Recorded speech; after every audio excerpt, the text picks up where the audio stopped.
A Redditor by the name of MeErgly68 linked this brilliant article that pretty much sums up my feelings on No Man's Sky. Let's give it some thought.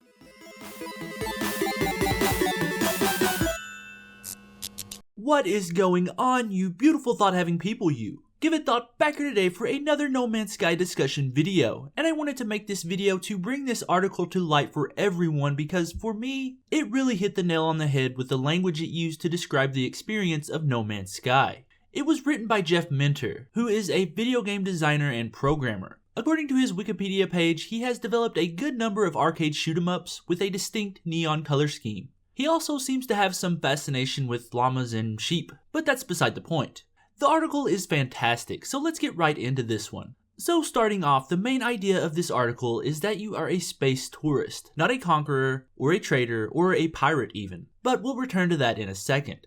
The article begins with Minter admitting that No Man's Sky has its faults, which it does. He writes, "After the first few hours, you will have experienced most of the core gameplay loops and perhaps be wanting something a bit deeper," which anyone who has played the game can agree with. He also mentions the whole missing features controversy that I have talked about a lot on this channel. Quote, "For the last month, the internet has been reverberating with the massed moaning of a nearly infinite galaxy of procedurally generated nerds, all with their knickers in a bollock-binding twist over the fact that the long-anticipated No Man's Sky turned out to be, in the end, not what they had anticipated at all." And if you couldn't tell by that language, the guy is happily English. Anyway, I mention all that up top because it sets up his argument. He then goes on to make a comparison to Skyrim, of all games.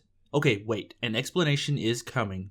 Minter makes the comparison of finding picture-worthy set pieces in the games. In other words, he likes looking at the beautifully designed digital art. He shared a picture, this one, of a game he played on Atari called Rescue on Fractalus. It looks astoundingly like No Man's Sky if it were rendered in 8-bit graphics. I don't know how the game plays, but I am positive Sean Murray has seen this game. Moving on though, Minter returns to the idea of digital photography, and then equates the experience of snapping photos in No Man's Sky to seeing the covers of classic sci-fi novels as a child. And a great comparison that is. He posted this picture of an Asimov novel, and it is easy to see the qualities here that match up in No Man's Sky. That orange color is ever present in this game, especially on the barren, rockier planets.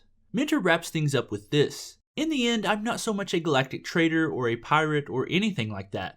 I'm more of a space tourist hopping from system to system looking for the coolest sights, taking virtual pictures to send back to my mates in the real world." And that is perfect. A space tourist. That's what No Man's Sky is. You are a visitor in this world that, like it or not, has a boundless amount of areas to explore. The crafting loop may not grab you, but that feeling of, as Minter said, taking a relaxing walk at the end of a stressful day is what this game is about.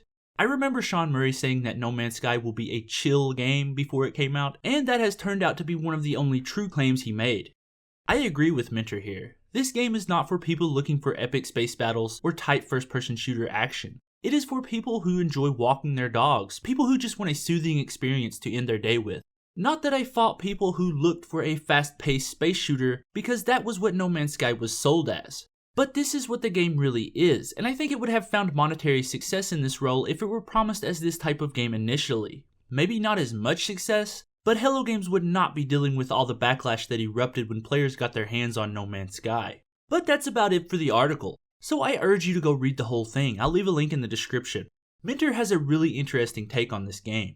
But of course, I want to know what you think about this. Are you too jaded with this game by now that you can only see the cracks in No Man's Sky? Or are you still enjoying the game for what it is? I'd love to know what people are thinking now that we're over a month out from the game.